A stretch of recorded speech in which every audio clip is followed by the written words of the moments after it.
আজকে আমাদের রেসিপি মুড়ি ঘন্ট।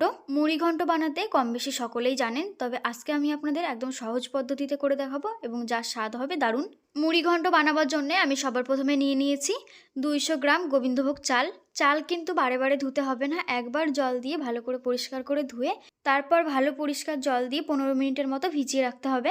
এদিকে কিন্তু মাছের মাথা আগে থেকেই পরিষ্কার করে ধুয়ে রেডি করে নিয়েছিলাম। এখন সামান্য পরিমাণে নুন ও হলুদ গুঁড়ো দিয়ে ভালো করে মাখিয়ে নিচ্ছি এবং এরই সাথে মুড়ি ঘন্ট বানাবার জন্য কিছু উপকরণ রেডি করে নিয়েছি।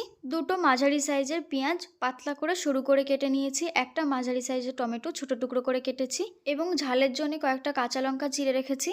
এরই সাথে দুটো মিডিয়াম আলু ছোট টুকরো করে কেটে রেডি করে নিয়েছি।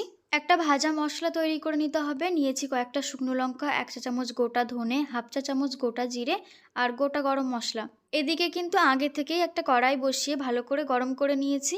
এবারে শুকনো উপকরণগুলোকে দিয়ে 1 থেকে 1.5 মিনিটের মতো সময় ধরে এগুলোকে ভেজে নিতে হবে, তারপরে নামিয়ে ঠান্ডা করে গুঁড়ো করে নিতে হবে। শুকনো উপকরণগুলো নামিয়ে নেওয়ার পর কড়াইতে পরিমাণ মতো তেল দিয়ে খুব ভালো করে গরম করে নিয়েছি। এখন নুন হলুদ মাখিয়ে রাখা মাছের মাথাগুলো দিয়ে ভালো করে লাল লাল করে ভেজে নেব। মাছের মাথা খুব ভালোভাবে ভেজে নেওয়া হয়ে গেছে, নামিয়ে নেব। এবার ওই একই তেলে টুকরো করে কেটে নেওয়া আলুগুলো দিয়ে দেব, সাথে সামান্য পরিমাণে হলুদ গুঁড়ো ও সামান্য পরিমাণে নুন দিয়ে ভালো করে আলুর সাথে মিশিয়ে নিয়ে হালকা লাল করে ভেজে নিতে হবে। মিনিমাম 2 মিনিটের মতো সময় ধরে আলুগুলো ভেজে নিয়েছি, নামিয়ে নিয়ে ফিরে আসবো। আলুগুলো উঠিয়ে নেওয়ার পর ওই একই তেলে দিয়ে দেবো পাতলা সরু করে কেটে রাখা পেঁয়াজ। পেঁয়াজগুলো ভেজে নেওয়ার সময় গ্যাসের ফ্লেমটা মিডিয়াম টু হাই রাখবেন। পেঁয়াজগুলো কিন্তু হালকা ব্রাউন কালার হয়ে আসা পর্যন্ত ভেজে নিতে হবে। আর যখনই দেখবেন পেঁয়াজটা হালকা এরকম কালার চলে এসে পেঁয়াজ ভাজা হয়ে গেছে, ঠিক সেই সময় দিয়ে দিতে হবে আদা রসুন বাটা। আদা রসুন বাটা দেওয়ার পর পেঁয়াজের সাথে খুব ভালোভাবে মিশিয়ে নিতে হবে এবং 30 সেকেন্ডের মতো ফ্রাই করে নিতে হবে। আর 30 সেকেন্ড পর যখনই দেখবেন কাঁচা গন্ধ ভাব চলে গেছে, ঠিক সেই সময় কিছু গুঁড়ো মশলা অ্যাড করে দিতে হবে। হলুদ গুঁড়ো, স্বাদ অনুসারে নুন, লাল লঙ্কার গুঁড়ো, জিরে গুঁড়ো ও ধনে গুঁড়ো দিয়ে গ্যাসের ফ্লেমটা একদম লোতে রেখে সামান্য একটু জল দিয়ে মশলাটা কষিয়ে নিতে হবে যতক্ষণ না মশলা থেকে তেল ছাড়তে শুরু করছে। মশলা থেকে তেল ছাড়তে শুরু করেছে দেখুন, ঠিক এই সময় কেটে রাখা কাঁচা লঙ্কা ও কুচানো টমেটো দিয়ে দেবো। যতক্ষণ না টমেটোর কাঁচা গন্ধ চলে যাচ্ছে ঠিক ততক্ষণ পর্যন্ত কিন্তু কষিয়ে নিতে হবে, কিন্তু টমেটো কিন্তু পুরোপুরি না গলে যায় সেটা খেয়াল রাখবেন। আর ঠিক এই সময় দিয়ে দিলাম গোবিন্দভোগ চাল, যেটা আগে থেকেই ভিজিয়ে রেখেছিলাম। গোবিন্দভোগ চালটা অ্যাড করার পর গ্যাসের ফ্লেমটা একদম লোতে রেখে চালটা মশলার সাথে কিছুক্ষণ ভেজে নিতে হবে। 1 মিনিটের মতো সময় নিয়ে মশলার সাথে চালগুলো খুব ভালোভাবে ভেজে নিয়েছি। এখন আলুগুলো অ্যাড করে দিলাম।